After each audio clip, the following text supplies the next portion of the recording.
हथियार लेके आए थे, तलवार वलवार, और फायरिंग भी कर रहे थे। फिर उसके बाद सब जान बचा के भाग रहे थे तो हम भी भागने लगे। हम भागे, उधर देखा तो खाई है, उसके साइड से ऊपर ग्रिल लगी हुई थी साइड से, तो हम उधर से ही कूद रहे थे। तो तभी से सब कूद रहे थे, इसकी वजह से वो ग्रिल टूट गई, और ग्रिल टूटने की वजह से हम उसके नीचे ही दब गए, जिस खाई के अंदर कूदने नहीं पाए हम। और ग्रिल के अंदर कूदने के बाद सब ऊपर से ही जा रहे, हम चिल्ला रहे जोर जोर से, हमें बचाओ, हमें निकालो। आपके ऊपर से वो लोग जा रहे थे दौड़ते हुए? ऊपर से वो कूद रहे थे, किसान मतलब उधर से वो धक्का दे रहे थे पुलिस वालों को जो खाई में गिर रहे थे। फिर हम चिल्ला रहे हमें बचाओ हमें बचाओ, पर कोई हमें बचा ही नहीं रहा था। 10-15 मिनट के लिए तो हम वहीं दबे रह गए, रोते रहे चिल्लाते रहे, पर किसी ने हमारी सुनी नहीं। फिर उसके बाद कुछ आए जिन्होंने हमें वहाँ से निकाला, निकालने के बाद पानी वानी पिलाया, शांत किया, और फिर भी हम बहुत डरे हुए थे कि लग ही नहीं रहा था कि आज हम बच जाएंगे। कुछ किसान थे या कोई और थे हमें पता नहीं, पर तलवार लेके आए थे, वो हमें मारने वाले थे, पर कुछ ने हमें बचाया कि नहीं हम नहीं मारेंगे। यानी किसानों के बीच में दंगई शामिल थी, आप कह रही हैं। जोगिंदर जी भी हमारे साथ हैं, वो यहीं पर भर्ती हैं। जोगिंदर जी, उस वक्त लाल किले पर आप मौजूद थे जब ये सब हुआ? एक्चुअली में हमारी जैसे गणतंत्र दिवस परेड जो थी उसके सिलसिले में हमारी सवेरे से ही वहाँ ड्यूटी थी, और मैं लाल किले की जो अपना ज्ञान पथ है वहीं पर मौजूद था अपने स्टाफ को लेके। तो ये जो अपना पहले तो हमारी जो टैबलो आती है वो टैबलो आनी शुरू हुई, आधी टैबलो आ चुकी थी। उसी टाइम पे कुछ ट्रैक्टर ट्रॉलियाँ रॉन्ग वे से आई और लाल किले के अंदर उन्होंने घुसना शुरू कर दिया, जो हमारे बैरिकेड से। लेकिन बाहर तो बैरिकेटिंग होती है, बैरिकेटिंग तोड़ते हुए वो लोग लाल किले के अंदर घुसे? बिल्कुल, एक साइड में जहाँ रॉन्ग कैरेज वे था, जहाँ पर की बैरिकेटिंग की गई थी, उस बैरिकेड्स को वो तोड़ते हुए अंदर की तरफ जो है लाल किले जहाँ से टैबलो हमारी अंदर आ रही थी, और उसी ज्ञान पथ पर उन्होंने अपने ट्रैक्टर लगाने शुरू कर दिए। जी बताइए, जब भीड़ वहाँ पहुँची तो हथियार थे उनके पास? एक्चुअली में जो मोटरसाइकिल पे थे या कुछ थे, उनके पास जैसे झंडे थे वो झंडे फहरा रहे थे। किसी के पास निशान साहब का झंडा था, किसी के पास बब्बर खालसा का था, किसी के पास खालिस्तान कमांडो फोर्स का था, किसी के पास अपना उनकी किसान यूनियन का झंडा था।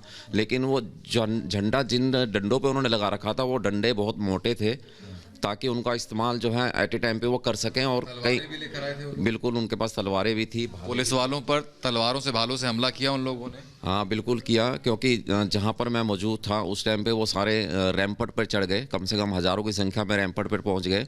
और जहाँ से हमारे देश के प्रधानमंत्री 15 अगस्त में हर साल को झंडा फहराते हैं, उस जगह पर जाके उन्होंने अपने कुछ सरदार थे जिन्होंने वो झंडा चढ़ाने के लिए ऊपर चढ़ गए, और उन्होंने वहाँ पर 2 झंडे चलाए। और उसके बाद हमारा जो तिरंगा झंडा था उसको चढ़ाने के लिए किसी ने उनको वो झंडा ऊपर पकड़ाया कि आप ये झंडा भी लगा दीजिए। लेकिन जो सिख कम्युनिटी से कोई थे वो जो झंडा चढ़ा रहे थे, उन्होंने वो झंडा नीचे फेंक दिया। हमारे भारत का मुझे ये बताइए, आपको फिर कैसे बचा? आपने खुद को कैसे बचाया? एक्चुअली में जो फोर्स थी, हम उस फोर्स को लेकर हमारे सीनियर्स के आदेश थे कि हमने अपना जो है रैंपट खाली करवाना है, जिसके पास जो फोर्स है वो लेकर, और लाहौर गेट से रैंपट की तरफ आप आइए और हम इनको यहाँ से बाहर निकालेंगे, चाहे बाहर कुछ प्रदर्शन करें बैठे हैं, लेकिन हम रैंपट खाली करवाएंगे। लाल किले के अंदर एंट्री नहीं करने देंगे इनको वहाँ से बाहर निकालना है।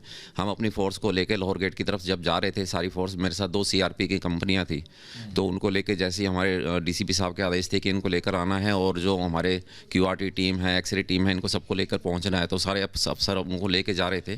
तो इस टाइम से ही एकदम से लाल किले के अंदर से लाहौर गेट की तरफ से मोह बाहर की तरफ भागने लगा, और जब वो मोह बाहर की तरफ भाग रहा था तो उनके हाथों में लाठी, डंडे, भाले, तलवारें सब थी, और जो हमारे साथ फोर्स अंदर जा रही थी उनके ऊपर उन्होंने हमला बोल दिया, फोर्स के ऊपर। और उसमें CRPF के कई जवान घायल हुए, उनके सिरों पे उनके सिर फूट गए, उनके हाथ टूट गए। जैसे मेरे नी पे भी चोट आई हुई है, मेरे पीठ पे भी कई उस पर निशान हैं, तो उसमें काफ़ी उन्होंने लाठियाँ मारी। यानी सिर्फ किसान वहाँ पर नहीं थे, दंगाई उनके बीच में थे।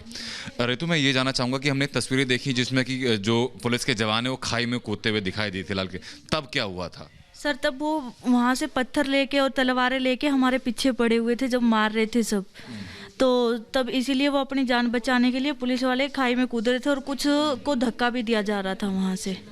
तो देखिए, ये वो स्याह तस्वीर है जो गणतंत्र दिवस के मौके पर लाल किले पर दिखाई दी है। किसानों ने वायदा जरूर किया था इस बात का कि शांतिपूर्ण मार्च होगा, लेकिन किसानों के बीच में दंगाई घुसे, या कहा जाए कुछ कथित किसान घुसे जिन्होंने दिल्ली पुलिस के ऊपर यह हमला किया।